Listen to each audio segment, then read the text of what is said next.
किस देश को उगते सूरज की भूमि भी कहा जाता है? किस देश को उगते सूरज की भूमि भी कहा जाता है? तो दूसरे क्वेश्चन का राइट आंसर क्या रहेगा? तो जापान को कहा जाता है, सभी को पता होगा। राइट आंसर सी रहेगा। तीसरा क्वेश्चन है, डायनामाइट में मुख्य रूप से पाया जाता है।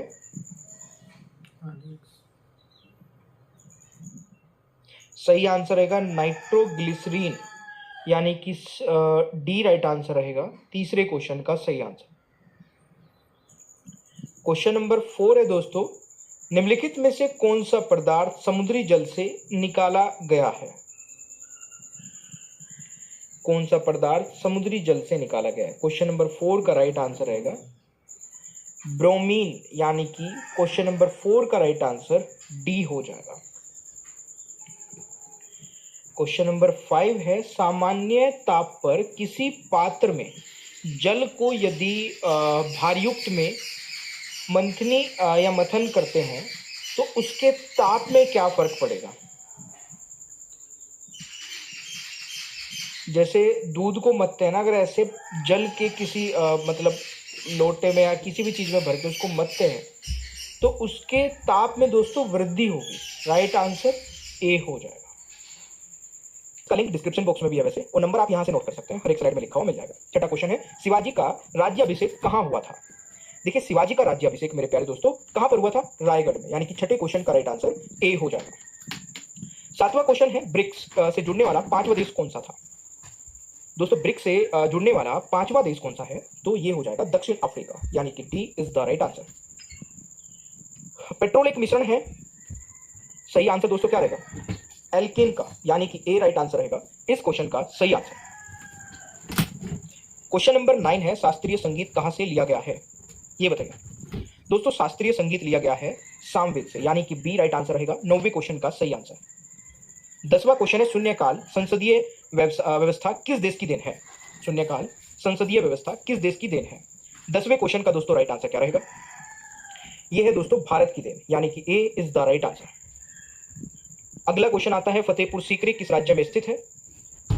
दोस्तों, फतेहपुर सीकरी किस राज्य में स्थित है? 11वां क्वेश्चन।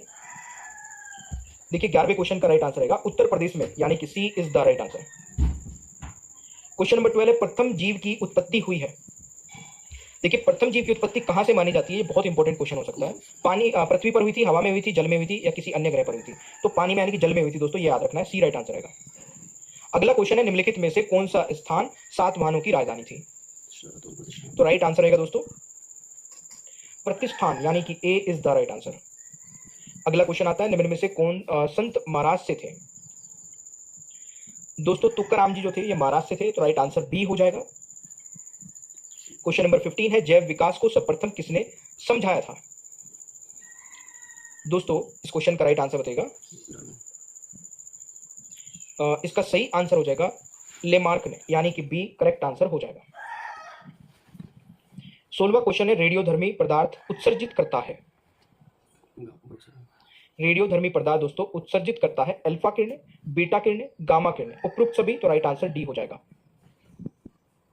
हल्दी घाटी पुरस्कार का संबंध किस क्षेत्र से है? सेशन अच्छा लगे तो लाइक करना दोस्तों, शेयर करना दोस्तों के साथ में। ग्रुप्स में भी वीडियो रेगुलर आती है, आप प्लेलिस्ट चेक कर सकते हैं डिस्क्रिप्शन बॉक्स में, ठीक है। सही आंसर बताइए क्या रहेगा? हल्दी घाटी पुरस्कार का संबंध दोस्तों पत्रकारिता से है, तो राइट आंसर सी रहेगा। अगला क्वेश्चन आता है, भारतीय राष्ट्रीय कांग्रेस के त्रिपुरी सम्मेलन में वर्ष 1939 में सुभाष चंद्र बोस को कांग्रेस का अध्यक्ष चुना गया था। यह त्रिपुरी कहां है? दोस्तों, यह है जबलपुर में, ठीक है। राइट आंसर सी हो जाएगा। दूध का पीएच मान कितना होता है? दोस्तों, दूध का पीएच मान कितना होता है? तो राइट आंसर क्या रहेगा?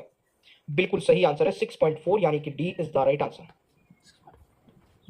क्वेश्चन नंबर 20 है, मानव शरीर के अंदर रक्त निम्न में से किसकी उपस्थिति के कारण नहीं जमता है? आप लोगों ने देखा है कि हमारे शरीर में 24 घंटे रक्त दौड़ता रहता है, जमता नहीं है, ये हिपेरिन के कारण नहीं जमता है। राइट आंसर बी हो जाएगा। साइंस के टॉप 100 क्वेश्चन आंसर्स की वीडियो मैंने अपलोड की है, उसमें बहुत अच्छे अच्छे क्वेश्चंस कवर किए हैं, एक बार देख लेना, उसको भी सर्च कर लेना, top 100 science by only top study. Bharat में मोहम्मद गोरी ने किसको प्रथम अर्हता प्रदान किया था? इस क्वेश्चन का दोस्तों राइट आंसर क्या रहेगा? इस क्वेश्चन का सही आंसर हो जाएगा दोस्तों कुतुबुद्दीन ऐबक, यानी कि बी राइट आंसर हो जाएगा। अगला क्वेश्चन है राष्ट्रीय पक्षी दिवस कब मनाया जाता है? राष्ट्रीय पक्षी दिवस मेरे प्यारे दोस्तों 12 नवंबर को मनाया जाता है। B is the right answer. Question number 23 है अंतरराष्ट्रीय तिथि रेखा किस महासागर के बीच से होकर गुजरती है? अंतरराष्ट्रीय तिथि रेखा दोस्तों किस महासागर के बीच से होकर गुजरती है? तो राइट आंसर रहेगा प्रशांत महासागर, यानी कि डी राइट आंसर हो जाएगा। अगला क्वेश्चन आता है प्रकाश तंतु ऑप्टिकल फाइबर किस सिद्धांत पर कार्य करता है? प्रकाश तंतु ऑप्टिकल फाइबर किस सिद्धांत पर कार्य करता है? तो राइट आंसर रहेगा पूर्ण आंतरिक परावर्तन पर, यानी कि राइट आंसर दोस्तों डी हो जाएगा। अगला क्वेश्चन आता है मैनोमीटर के द्वारा किसकी माप की जाती है? मैनोमीटर के द्वारा दोस्तों किसकी माप की जाती है? तो राइट आंसर रहेगा गैसों की दाब, यानी कि बी राइट आंसर हो जाएगा। अब देखिए यहाँ पर 25 में से आप लोगों ने सही कितने किए हैं कमेंट बॉक्स में अपना स्कोर बताइएगा। शिवाजी का राज्याभिषेक कहाँ हुआ था? ये एक टेस्ट क्वेश्चन है जिसका आंसर